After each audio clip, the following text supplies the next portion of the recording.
Veronika Cave Incident. The Veronika Cave is the deepest cave on Earth. It goes down 7,257 feet. That's so deep you could put two of the world's tallest buildings inside it.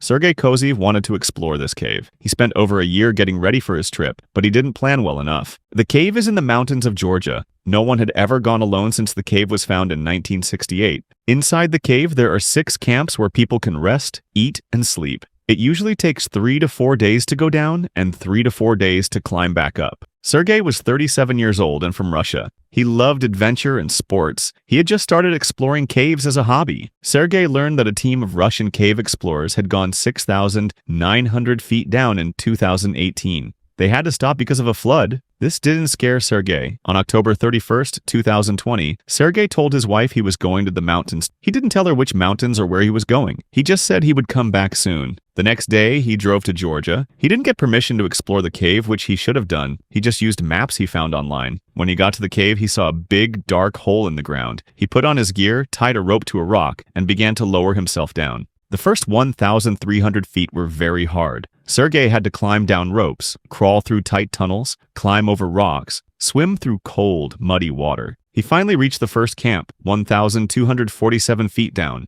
He was tired but happy. He rested, changed his wet clothes, and ate some food. He found supplies left by other explorers and took what he could use. Sergei went down to the second camp, which was 1,969 feet from the entrance. This climb wasn't as hard. At this camp, he found more supplies, including sleeping bags and food. He stayed at this camp for about a week. No one knows why he stayed so long. Maybe it was too cold, or maybe he needed rest. When Sergei started going deeper, around 2,600 feet down, he began to shake from the cold. The temperature was only 4 to 7 degrees Celsius, about 39 to 45 degrees Fahrenheit, and everything was wet. Then he realized he had forgotten to bring important climbing gear called clamps and stirrups. Without these, he couldn't climb back up. His only choice was to keep going down, hoping to find gear at the next camp. Sergei made it to the third camp at 3,280 feet down. He looked for climbing gear and warm clothes, but found nothing. He decided to try for the fourth camp at 4,430 feet. As he went deeper, the cold got worse. The water made him even colder. At 3,600 feet, Sergei couldn't fight the cold anymore. His hands and legs wouldn't work. He couldn't climb, and he couldn't go down. He just hung there on his rope.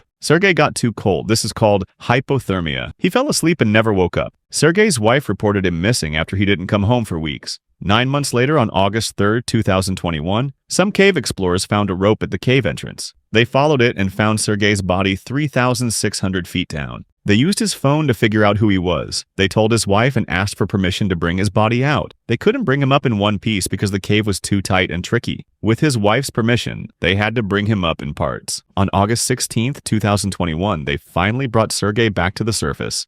Actun Cave Tragedy. Amy loved adventure more than anything. She really loved diving underwater. One day, she called her friend Alessandro, who was good at diving. She asked him to teach her and go with her on a diving trip in the Actun Caves in Mexico. After a few days of training, they were ready. They made a plan. Amy would swim in front, and Alessandro would follow behind with a camera to take videos of her adventure. They agreed not to go deeper than 40 feet in the water. They would follow a line in the water to the end. At 11:26 in the morning, Amy and Alessandro jumped into the water. Amy led the way, and Alessandro followed with his camera. For 25 minutes, everything was fun. They swam and explored. Alessandro saw light coming from another cave entrance. This helped them know they were going the right way. He checked how deep they were and made sure Amy had enough air in her tank. When everything looked good, they kept going. A few minutes later, they passed a cave that people call No Name. Most visitors avoid this cave because it's dangerous. Amy and Alessandro swam past it. Then Alessandro saw something beautiful. Natural light was shining down into the water. He wanted to take a picture of Amy in this pretty light. To take a good picture, he needed to turn off his bright diving lights. While he was doing this, Amy kept swimming ahead. Amy came to a place where the path split in two. One cave on the left and one on the right. She thought she should go left, so she did. She didn't look back at Alessandro because she didn't want him to think she was confused. She hoped she made the right choice. As soon as Amy entered the new cave, she knew something was wrong. It was very dark, so dark that even with her lights, she could only see a little bit ahead. Amy looked around for Alessandro, but he wasn't there. She flashed her lights on and off to signal him, but she couldn't see anyone. She tried again, but still no sign of him. At first, Amy wasn't too worried. Alessandro had been right behind her just moments ago. She was sure he would find her soon. Meanwhile, Alessandro turned off his lights and looked up to take Amy's picture. But she was gone. Just a moment ago, she was a few feet away, and now she had disappeared. He thought she must be up ahead waiting for him. He swam around to get a better view, but still couldn't see Amy or her lights. He He waited for about 3 minutes, then removed the markers and line that showed where they had been. He was so sure she was ahead of him. This was a big mistake. Alessandro swam all the way to their meeting point, but Amy wasn't there. Now he was really worried. In the dark cave, Amy was scared. She had been waiting a long time, and still no sign of Alessandro. She kept signaling with her lights as much as she could. Soon, Amy started to feel weak. Breathing became harder. She remembered that,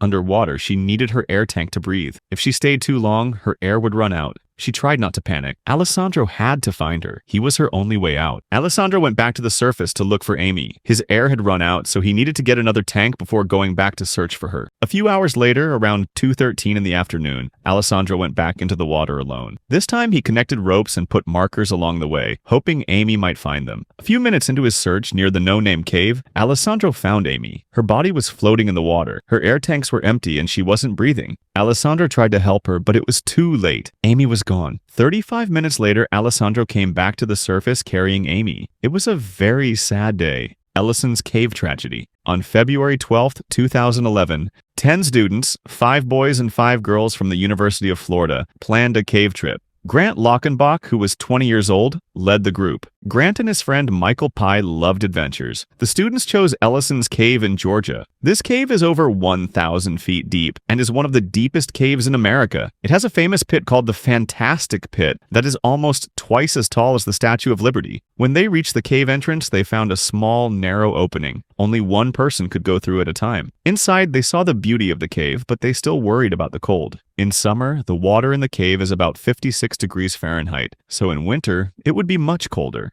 The group decided to explore just a little part of the cave. As they were finishing their exploration, something unexpected happened. One student's backpack fell into a deep hole called the warm-up pit. This pit is 125 feet deep and has a cold waterfall flowing into it. The backpack had important items they needed. Grant, being the leader, offered to go down and get it. His friends told him to leave the backpack because it seemed dangerous, but Grant insisted he would be fine.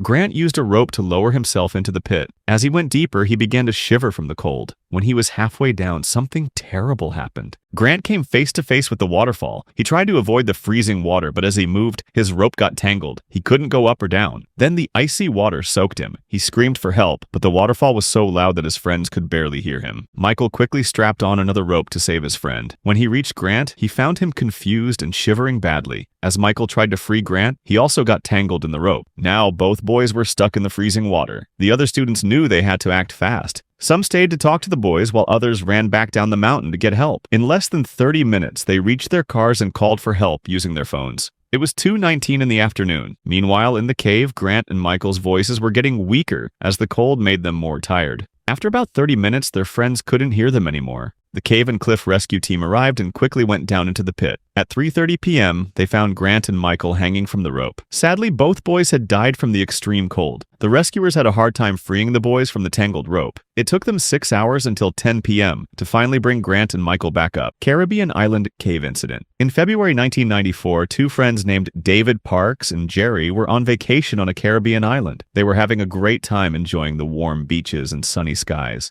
While talking with local people, they heard about a mysterious cave with a pool inside. It sounded like an exciting adventure. David and Jerry weren't experienced cave explorers or divers, but that didn't stop them. They just grabbed some snorkeling gear and a couple of diving lights and went looking for the cave. When they found the cave, it was more scary than they expected. It was a straight drop, 70 feet down, but they didn't turn back. Carefully, they climbed down the damp walls. Each step took them deeper into the darkness. At the bottom, they found a large room with a pool in the middle. The water was dark and still. What they didn't know was that this pool connected to narrow underwater tunnels. These tunnels ran through the cave with only small air pockets here and there where someone could breathe. David and Jerry were excited. They got into the cold water and turned on their lights. They swam into the first tunnel, coming up for air in the small air pockets when they needed to breathe. The passages were narrow with walls close on all sides. After swimming for a while, they came up in a larger room. This room had a small rock ledge where they could rest. They sat there for a moment, catching their breath. Then they realized they were deep inside the cave, far from the exit. It was time to go back. David went first. At first, everything seemed fine as they swam through the water, but then something bad happened. Their kicking stirred up dirt from the bottom, turning the clear water into a cloudy mess. In seconds, they couldn't see anything.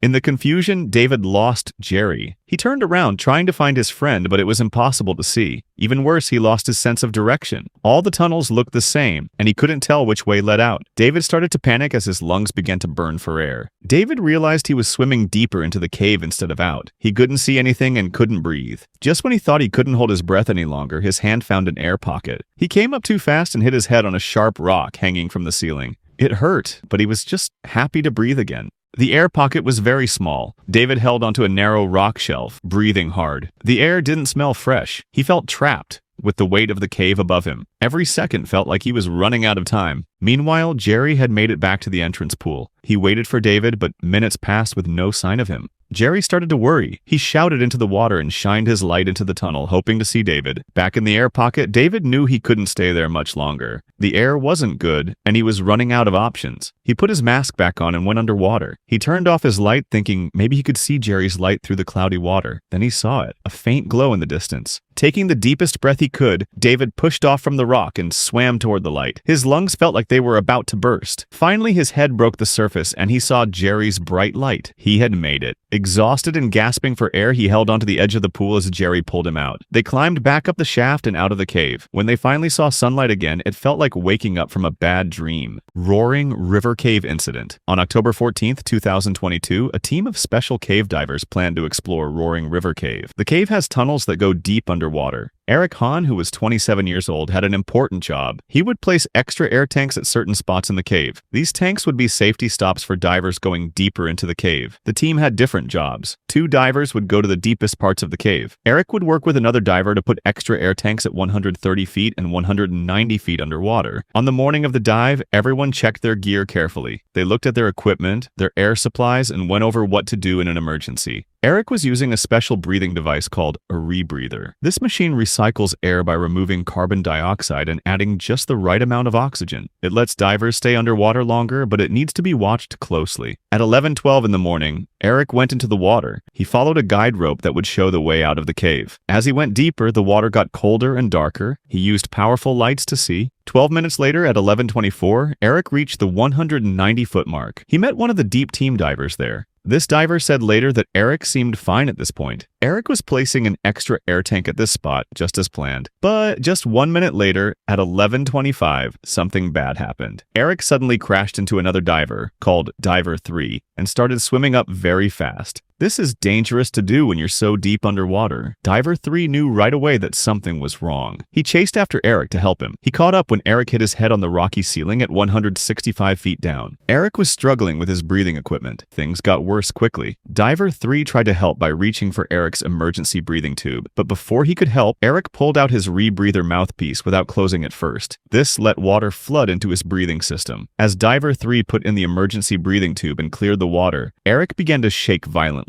These shakes were signs of oxygen toxicity seizure. This is a serious medical emergency that can happen when a diver breathes too much oxygen at deep depths. During this kind of seizure, a diver loses consciousness and can't control their body movements. This is very dangerous underwater. Diver 3 tried to hold Eric in a safe position while also keeping the emergency breathing tube in place. This was very hard to do so deep underwater. The pair sank to the bottom of the cave at 204 feet. As they struggled, dirt from the cave floor got stirred up, making it impossible to see. Diver 3 could no longer see the guide rope that marked the way out. If he kept trying to save Eric, both of them might get lost in the cave. Diver 3 was getting very tired, and his own air supply was getting low. Meanwhile, another diver had gone up to get help. Diver 3 had to make the hard choice to leave Eric and start going back up. On his way up, he met another team member, Diver 2, who tried to go down to help Eric. But this diver faced the same problems. Couldn't see well, couldn't find the guide rope, and had dangerous oxygen levels in his own breathing gas. At 11:35, just 23 minutes after Eric had entered the water, another team member saw Diver 3 coming back without Eric. This told the team on the surface that they were no longer trying to rescue Eric, but would need to recover his body. The surface manager made the difficult but necessary decision to stop any more rescue attempts. He told all divers to come back up safely. At 4 o'clock that afternoon, the Missouri Highway Patrol diving team arrived. They found Eric's body at about 200 feet depth. Kimba Cave Incident. In Mexico, there is a beautiful underwater cave system called Sistema Sac Actun. It's the longest underwater cave in the world, stretching over 368 kilometers, 229 miles. It has many tunnels and rooms under the water. In December 2004, 9 divers went to explore a part of this system called Cenote Kalimba. These were experienced divers who had done many dives before. They trusted each other and worked well as a team. The divers arrived on a sunny morning. They carefully checked all their equipment: breathing regulators, air tanks, ropes-colored plastic markers called cookies used to mark paths. They checked everything twice to make sure it was working. The divers had a clear plan. They would split into 2 teams. Team A would go first and put markers along the way. Team B would follow behind and turn back at a certain point. The cave wasn't very deep, about 33 feet, and they knew the paths well. Everyone felt confident about the dive. Team A went into the water first. The water was clear at the entrance but got darker as they went deeper. They followed the main guideline and carefully marked their path with the colored markers. When they reached the first intersection, they put a yellow marker on the line to show Team B which way to go. Team B entered the water and followed the markers left by Team A. Everything was going as planned. After swimming for 32 minutes, Team B reached the second marker. This is where they made a big mistake. Instead of turning left to go back to the exit, they turned right. The tunnels looked similar in the dark water and they got confused. As they swam, they went deeper into the cave system, away from the exit. They swam for 25 minutes in the wrong direction, going about 1,400 feet further into the cave. Soon they realized something was wrong. The water got colder, and when they moved quickly, they stirred up silt, tiny dirt particles in the water. This made it hard to see. They began to panic. Meanwhile, Team A had finished their dive and returned to the surface. They removed the markers they had placed, not knowing that Team B was lost inside. Team B was now in serious trouble. They stopped at an intersection, finally understanding they had made a wrong turn. One diver tried to find the way back, but found only rock and darkness. Even worse, they were running out of air in their tanks. The divers split into 2 pairs, hoping to find their way back. The first pair swam ahead, looking for familiar markers. When they reached the spot where they had made the wrong turn, they saw something awful. The marker was gone. They had no way to know which path led back. Their hearts beat faster as they realized they were lost. When people panic, they breathe faster, which uses up air more quickly. Soon, one diver's tank was almost empty. He had to share air with his partner, both of them taking turns breathing from the same tank. On the surface, Team A realized something was very wrong. Team B should have been back by now. Grabbing extra air tanks, some divers went back into the water to search for their friends. They didn't have to search long. Just 250 feet from the exit, they found the first pair from Team B. They were barely alive with almost no air left, but they were safe. The rescuers asked where the other 2 divers were. The first pair said they had seen the lights of their teammates not far behind. The rescuers waited, but no one else appeared. The rescuers went back into the cave, hoping to find their friends alive. In the dim light of their flashlights, they saw 2 still figures floating near the cave ceiling. The 2 divers had run out of air. Their air tanks, when checked later, were completely empty. They had died in the cave they came to explore. Weatherly Well Cave Incident. On February 11, 1998, 4 friends named James Lewis,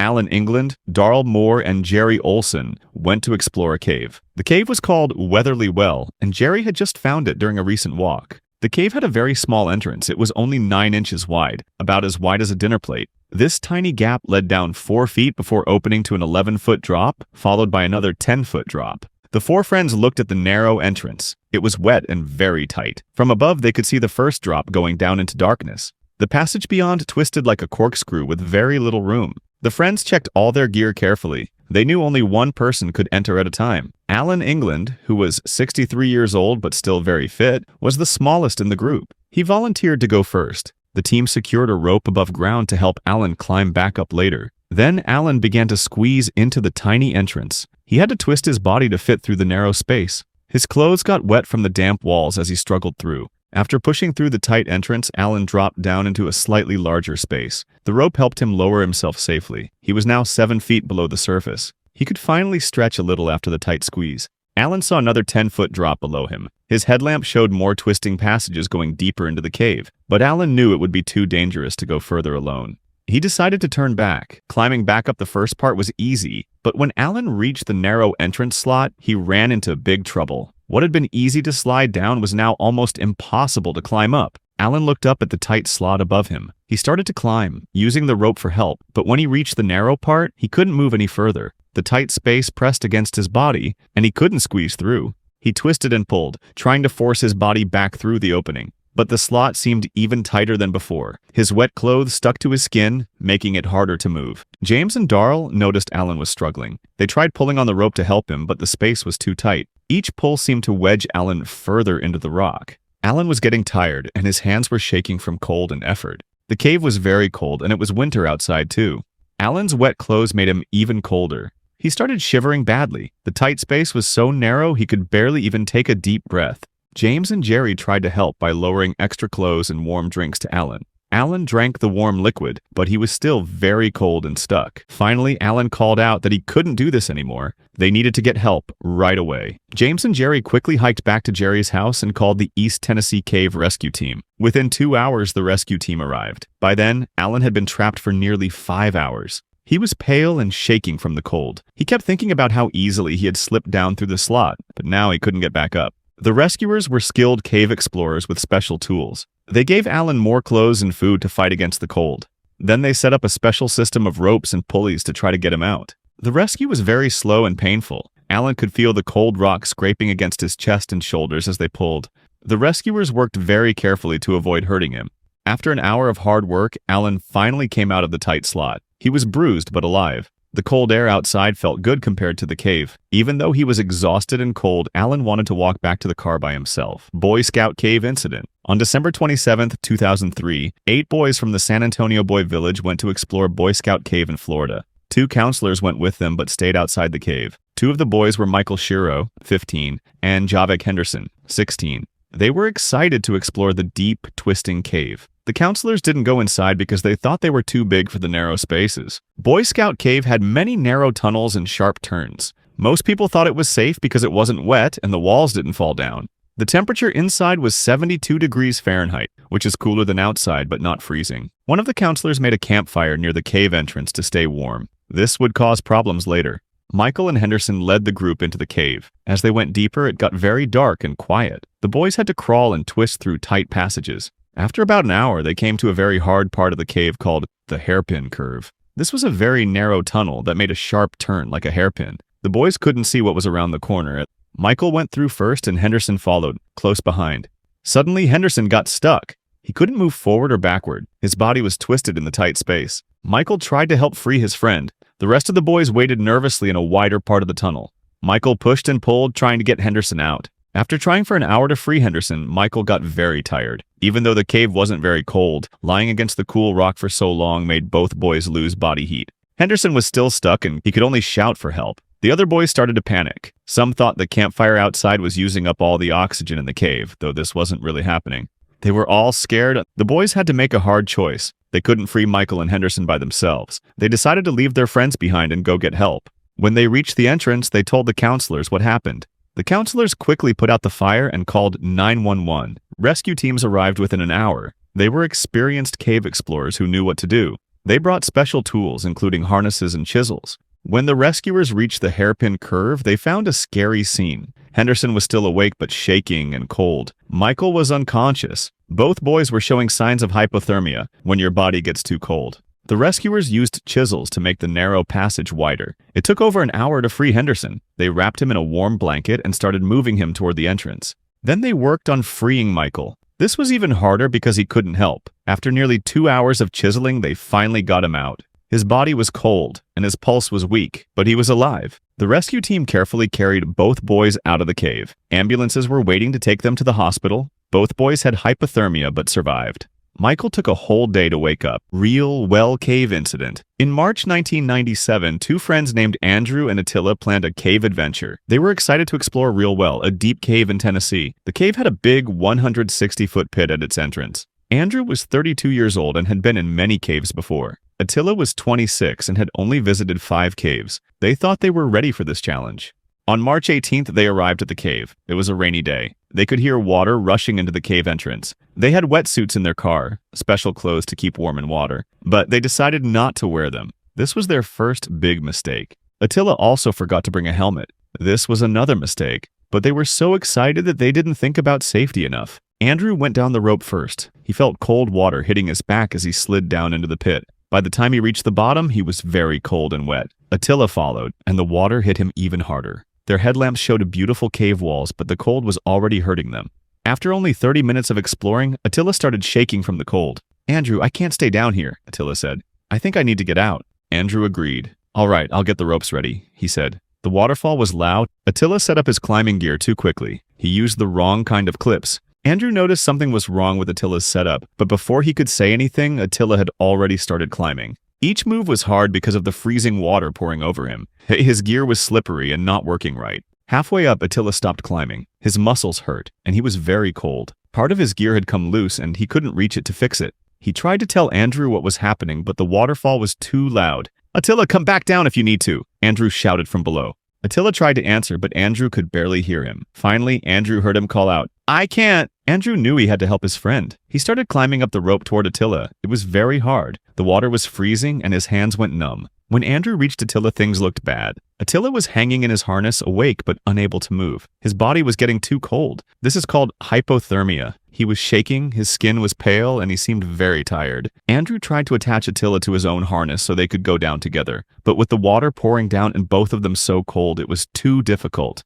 Then Andrew tried to climb out while pulling Attila with him. But after going up only 15 feet, Andrew was too tired to continue. Now, both friends were stuck in the freezing waterfall. Andrew knew they were in serious trouble. Attila was getting worse, and Andrew was also very cold. In one last effort, Andrew swung over to a small ledge on the cave wall. He managed to pull himself onto it and unhook from the rope. He was so cold and tired that he passed out. When Andrew woke up hours later, he saw that Attila was still hanging in the waterfall but wasn't moving. With great sadness, Andrew realized his friend had died. With shaking hands, Andrew set up his gear again. He had to cut the rope connecting him to Attila. Then, he made the difficult climb out of the cave alone. When he reached the surface, he collapsed and called for help. Rescue teams came hours later and found Attila. The doctor said he had died from hypothermia. His body got too cold. Devil's Den Cave Incident. On August 18th, two 15-year-olds named Tim Smithfield and his twin brother Tom decided to explore a cave. They were excited to explore Devil's Den Cave, something they had been planning for weeks. To get to the cave, they hiked through thick forest. The cave entrance was a big hole in the hillside. Both brothers were excited and not afraid as they went inside. Devil's Den Cave was known for having tight spaces and deep cracks in the rock. As they walked deeper into the cave, their headlamps lit up the darkness. The cave was beautiful in a spooky way. It had smooth stone carved by water over many years. The air got cooler as they went deeper. Then Tim noticed a narrow crack in the rock on the right side. It was only 9 inches wide, barely big enough for a person to squeeze through. Tom thought they should stick to the easier parts of the cave, but Tim was curious. Even though Tom warned him to be careful, Tim squeezed into the narrow crack. He wanted to see how far it went. The crack was 20 feet long. As he made his way down, the walls pressed against his body. He had to twist and bend to move deeper into the crack. Suddenly, Tim's foot hit a weak piece of rock at the bottom of the crack, and it slipped. His left leg got jammed tightly between two rock faces. His other leg, which was resting on the slippery walls, also slipped. This left him stretched in a painful position, trapped between the rocks. Tim panicked and called out for Tom. His left leg was stuck and his right leg was pulling his lower body down. The pressure on his trapped leg was terrible and pain shot up through his knee and ankle. The walls were too tight for him to move into a better position. Tom heard his brother's cries and rushed to the crack. He looked down from the top, trying to see how to help. The narrow gap made it impossible for him to reach down and pull his brother out. Tom couldn't free him alone. Tom realized this was a serious emergency. He ran out of the cave and sprinted through the forest. By 5:30 in the evening, Tom reached the park's visitor center. Two experienced rangers, Jeremy Bruce and Tim Scott, grabbed their rescue gear and followed Tom back to the cave right away. When they reached the crack where Tim was stuck, they realized he was trapped much deeper than they had expected. The narrow passage made it hard to even see him clearly. His voice echoed faintly up through the rock, and they could hear the pain in it. The rangers quickly understood that this wasn't just a simple rescue. Tim's foot was jammed tightly, and any wrong move could hurt him more or push him deeper into the crack. Ranger Bruce called for backup, asking for special cave rescue teams to help. By 7:50 in the evening, the cave rescue team had arrived. They made a plan together. The only option was to pull him sideways, but they had to do it very carefully. They set up a pulley system and got ready to pull him up. They encouraged Tim to put it under his arms and around his chest. Tim, who was exhausted and in pain, followed their instructions. As the rescuers began to pull, Tim's body slowly started to rise, inch by inch. Every pull brought terrible pain as his leg fought against the rock, but Tim knew this was his only chance. Finally, his trapped foot came loose. The team gave one final pull, and with a grunt, they freed Tim from the rock's grip. It was 8:20 in the evening when Tim was finally pulled from the crack. His legs were bruised and swollen, but amazingly, he didn't have any serious injuries. Church Cave Incident. In 1980, 5 friends from a cave exploring group went to Church Cave in Kings Canyon National Park in California. Their names were Dave Cowan, Paul Graves, Jack Aspina, Bob Pine, and Eric Popoff. They were experienced cave explorers. The 5 friends started their hike early in the morning. They reached Church Cave around 9:30 in the morning. They used ropes to lower themselves into the first part of the cave. They found themselves in a small chamber where the walls seemed to press in close around them. The cave was very quiet. Then something terrible happened. They heard a deep rumbling sound. The ground under their feet began to shake. A 6.0 earthquake had struck. They held onto the walls as everything around them shook. Dust filled the air, rocks fell from above, and the ceiling made creaking sounds like it might collapse. When the shaking finally stopped, there was a scary silence. Their hearts were beating very fast. They were alive, but they knew they were still in danger. The cave could fall down at any moment. The friends knew they had to get out of the cave immediately. They started climbing back toward the entrance, but just 20 minutes later, another earthquake hit. This one was 5.7 on the earthquake scale. The ground shook again, and rocks from above started falling down. Every shake feels stronger. The group kept moving, trying to reach a part of the cave called the torture chamber. This was a steep, narrow passage they had climbed down earlier, but now they had to climb back up. It was slow, careful work. Jack Aspina was leading the climb when the worst thing happened. Another huge earthquake. Another 6.0 struck. The cave shook violently again. Jack lost his grip on the rocks and fell, hitting the stone walls as he slid back down. He got stuck tightly between 2 big rocks. The rest of the group was also struggling to stay standing as the earthquake shook the cave. Dust and small rocks poured down like a waterfall. Jack was screaming because he was trapped and couldn't move. Below him, the other 4 friends were trying to keep their balance as the cave continued to shake. When the earthquake stopped, they quickly went to help Jack. It took ropes, teamwork, and a lot of effort to pull Jack free from where he was stuck. Jack was hurt and bruised and probably wondering why he had ever entered the cave, but there was no time to rest. They had to keep moving toward the exit. As they got closer to the entrance, the earth kept shaking with more aftershocks. Every time there was another shake, they had to stop moving and hug the cold rock walls, hoping the cave wouldn't collapse on top of them. Every step they took was dangerous. They didn't know if the next earthquake would be their last. Finally, after what felt like a nightmare, they saw daylight. As they exited, the earth gave one last shake, a 5.7 aftershock that sent more rocks tumbling behind them. They had made it out just in time. Red Knolls Cave Incident. On December 21st, 1997, 5 friends, Brandon Silverhorn, Christopher Reed, Gus Hansen, John Salazar, and Jeremy Platt, decided to go to a place called the Safford Shafts, also known as Red Knolls. It was full of deep holes in the ground, 40 to 60 feet deep. They arrived around 9 at night with gasoline and a very dangerous idea. They found a narrow crack in the rock. They poured about 4 gallons of gasoline down the crack. Then they lit a rag soaked in gas and threw it into the hole. For a moment, everything was quiet.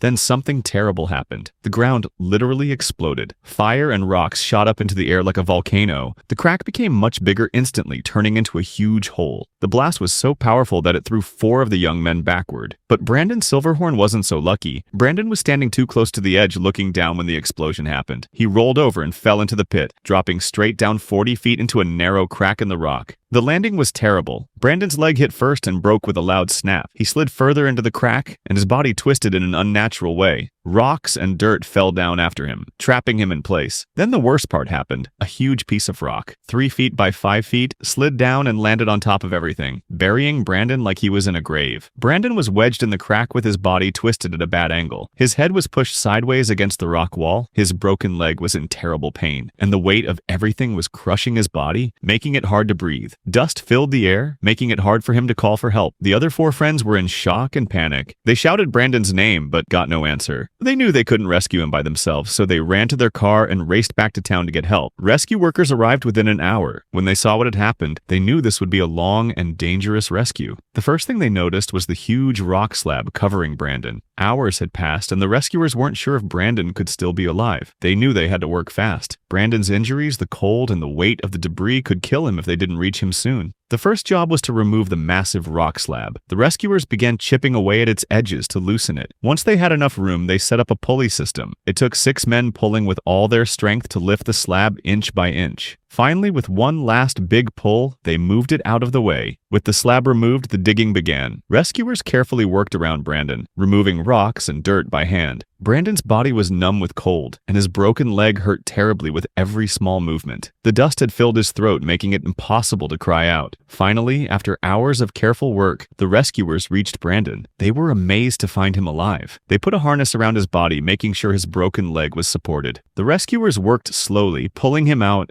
bit by bit to avoid making his injuries worse. At last, after nearly 12 terrible hours, Brandon was lifted out of the pit. He was rushed to the hospital. It was a miracle that he survived. Culverson Creek Cave Incident. On November 28, 1985, 7 friends who loved exploring caves went to Culverson Creek Cave in West Virginia. There had been a lot of rain recently, which caused flooding in the area. When they entered the cave, they found a passage that was 5 to 8 feet wide. A shallow stream flowed quickly over loose rocks on the cave floor. The group walked forward, not knowing what was about to happen. Only about 50 feet into the cave, they came to a huge boulder, a 5-foot-tall rock that was blocking part of the passage. The group had 2 ways to get past it: climb over the boulder or squeeze through a narrow gap between the rock and the cave floor where the stream was flowing. 3 cavers went through the tight space safely without any problems. Eric Slagle, who was 26 years old and had lots of caving experience, led the next group of 3 people. He chose to go through the left side, stepping carefully as he walked through the stream. Just as he reached the middle of the boulder, something terrible happened. Suddenly, the massive boulder shifted and began to tilt to the left. The rock became unstable and started to fall. The other cavers tried quickly to stop it from moving, but they couldn't. The huge boulder crashed down, trapping Eric between the cave wall and the rock. Eric was stuck completely. His left temple and shoulder were pressed against the cave wall, and his right cheek was trapped against the boulder. His body couldn't move at all. The weight of the rock pressed hard against his chest, making it very difficult for him to breathe. Eric's friends were shocked and scared. They could see the pain in his eyes and watched as he got weaker. The feeling of not being able to help was terrible for them. One person ran out of the cave to get help, while the others stayed and desperately tried to move the boulder. They pushed with all their strength, trying as hard as they could, but it didn't work. The rock was too heavy. They tried to use crowbars to move the rock, pulling with every bit of strength they had, but nothing worked. While they tried, they watched Eric's breathing get weaker and weaker. Eric stayed awake for about 3 minutes after the boulder fell. Soon his body stopped moving. A small amount of blood came from his nose and his pulse was getting weaker. One of the cavers tried to hold him up, hoping to take some pressure off him, but it didn't help much. At 4:20 in the afternoon, nearly an hour after the accident, they finally had a hydraulic jack. With a team of rescuers, crowbars, and the jack, they managed to move the boulder just enough to free Eric's body. His friends carried him to a drier part of the cave, just 20 feet away, and immediately started CPR. With every chest compression and every breath they tried to give him, they hoped they could bring him back. But Eric wasn't responding. His skin had turned pale, and although his body was still warm, his life was slipping away. At 5:25 in the evening, Eric was finally carried out of the cave on a stretcher. He was rushed to the hospital. Despite everyone's best efforts, it was too late. Eric Slagle died from his injuries. The Gollum Cave Incident.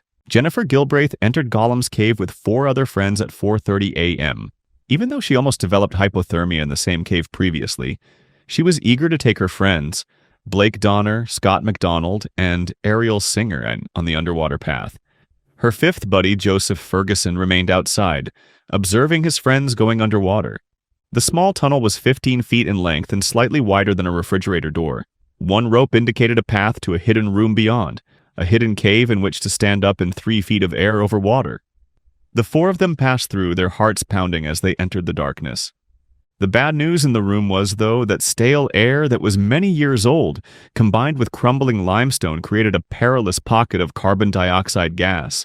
With each inhalation, the air lacking in oxygen gradually caused them to feel dazed, but they did not know it. The first to attempt to exit was Jennifer. She dived downward, frantically searching for the exit hole since she was low on air. She never found it. After a few minutes, Ariel also tried to exit, only to find Jennifer's body in the small tunnel. Then came Blake, who found the 2 women in the tunnel. Scott, remaining in the toxic room, was the last to attempt to exit. Joseph waited 1 hour before beginning to search for help. The rescuers found all 4 of his friends in the flooded tunnel, their faces pointing towards a path to exit that would never be found.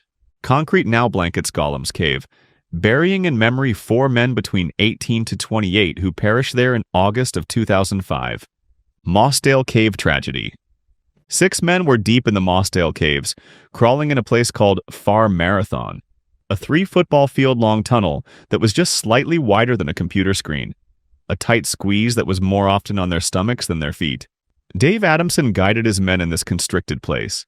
Jeff Bureau, Colin Vickers, John Ogden, Bill Frakes, and 17-year-old Michael Ryan. Up on the surface, Dave's fiancée, Morag, was waiting. their wedding just a week or two away. The warning was a whisper, a small surge in groundwater, a slight uptick in the flow of the stream. Then the whisper was a roar. Water flooded in faster and faster, and the men knew they must retreat. 3 hours in from the exit, they came to a tough decision. The 2 men in the lead, Jeff and Michael, squeezed back in the tight tunnel as water hurtled towards them. They struggled to push against it, desperately seeking air pockets as the water lapped higher around their shoulders, their chins. Behind them, Dave guided the rest of his men into the same perilous place. John Ogden, in line at the rear, heard his friends' cries of panic. He tried to force himself backwards, wedging his body in a small overhead crack. A desperate move to find air.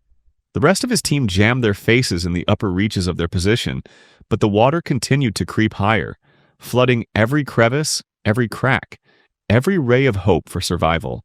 Above the ground, a lake was where Morag discovered the cave entrance. She ran 3 miles to retrieve help, initiating a large rescue effort, but it was in vain. The rescuers arrived in Far Marathon and saw Jeff and Michael's bodies first, their upper bodies propped up against a ridge on the path, struggling to breathe. The rest emerged one after another, except for John Ogden, whose body was wedged in a small place so tightly that it took 2 more days to rescue him. The Mossdale Caves was their burial place, and the small place where they perished was subsequently named the Sanctuary, a means to commemorate the 6 men who ventured deep in, but never saw the sunlight again. The Jacob's Well diving tragedy. Richard Patton and Clark McConnell dived into Jacob's Well, despite their instructor's warning of the hidden cave system that already caused fatalities. The transparent Texas water was a siren's call to them, and they dived beyond the safety limit of 25 feet, to areas that few men had explored and even fewer lived to describe. They found their way to the perilous 4th chamber, one that their instructor Don Dibble had attempted to close up with cement and metal rods. Richard led the way, removing his air pack to squeeze through the small hole. Something was amiss. After a few seconds, he emerged again, his eyes wide with terror, gasping for air. Clark bit hard on his regulator. The 2 of them began a desperate struggle to survive, sharing one air supply and swapping the regulator between each other. Every inhalation was crucial, every move a careful one, as they struggled to navigate their way to freedom in the black water.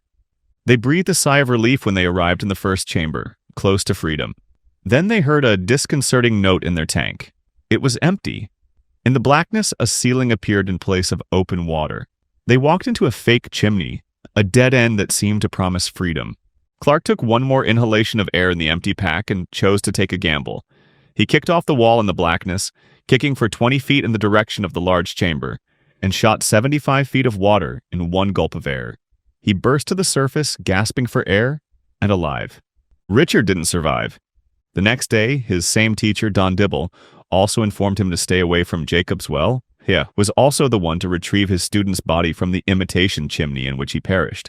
The transparent waters of Jacob's Well took yet another victim, making more divers dive too deep and never return. The Shaft Sinkhole tragedy. On May 28, 1973, 9 divers converged on the sinkhole of Mount Gambier in Australia. It had appeared nothing more than a small hole on the ground, but it led into a huge underwater cavern, the width of a soccer field, with a single ray of sunshine penetrating 120 feet into a mound of rocks.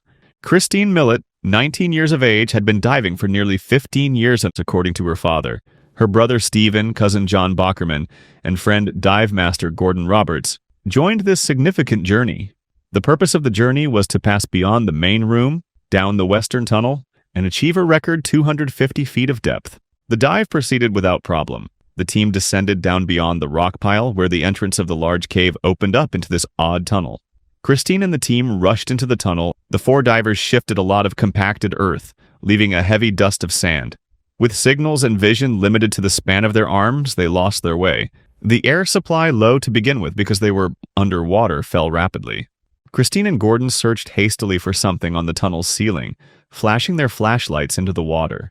And there wasn't even a tiny crevice. John, possibly ill from the water's nitrogen, swam into the darker end. The leader, Stephen, blew up his buoyancy pack and attempted to rise, becoming snagged on a rock. One by one, they exhausted their air. None of them would live to experience the sun. Above, the other divers gradually rose, more terrified with every step, realizing 4 of them were not there. It took 11 months of effort for the 4 bodies to be retrieved from the shaft. The Agen Allwedd tragedy. The rule of thirds exists for a purpose. On June 15, 1974, Roger Solari and Martin Farr explored into the Agen Allwedd cave complex in Wales. The two made their way down a mile of constricted passage under heavy gear. They searched for access into a novel, unexplored fourth section. The journey was grueling. They pushed their equipment through boulder chokes, squeezed through tight passages, and dove through 3 underwater tunnels before reaching their destination. Each man carried 3 air tanks, knowing they would need every breath for what lay ahead. At the fourth sump, there existed a weird apprehension. The cavern felt smaller, and there existed a heavy anticipation in the air, but they pressed on. Roger unrolled 400 feet of rope, and then 100 more feet, delving deeper even though more than a third of his air had been consumed. Defying the primary rule of cave diving, Martin hit a gravel barrier after 500 feet. He crawled on top of it, expecting there'd be air, but there was nothing but rock above. Martin made quick signals that they must head out immediately. Roger glanced back and realized they may not be able to make it back, and worry creased his face. Martin was near the entrance of the sump, waiting for Roger. 10 minutes passed, then 20. An hour passed, and when Martin yanked on the guideline, he saw it severed neatly on the 430-foot marker. Roger had disappeared. Something went terribly wrong when Roger changed his air.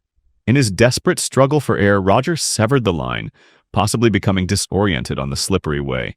With no leader and minimal air remaining, Roger lost his way. For 12 years, Roger's fate remained unknown. In 1986, divers Ian Rowland and Julian Walker discovered his remains 720 feet down in the fourth sump. The location was too deep and hazardous, and therefore very difficult to access. Roger Solari remains there today with the secret of the cave, a secret airspace referred to as against all odds. Discovered a year after their discovery of his remains, the Sterkfontein cave tragedy, 3 cave divers descended into the Sterkfontein caves in South Africa on September 29, 1984. Nuno Gomez, Malcolm Keeping, and Peter Verhel. They mapped out a straightforward 20-minute dive to drop a guideline along the underwater tunnel. They reached a small air pocket at the far end, a cramped room that was only 10 feet long and 3 feet wide, where they spoke for the final time as a group.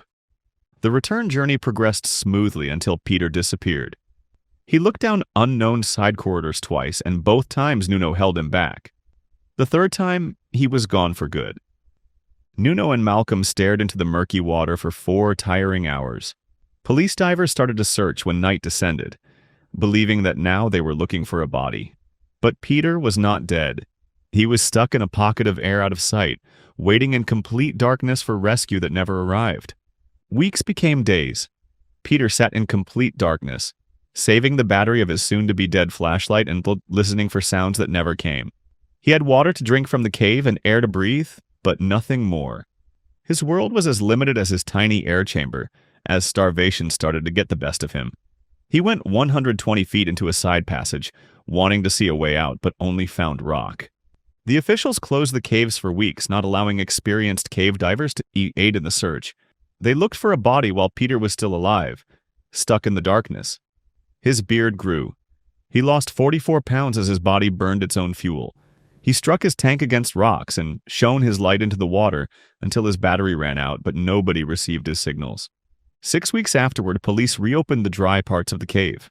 In a matter of hours, cavers found footprints to a dead end. Roger Ellis then made the find. Peter's lean body was by a pool of water, his air tank damaged from trying to signal for rescue. Next to him was a final message. "I love you, Cheryl and Ma."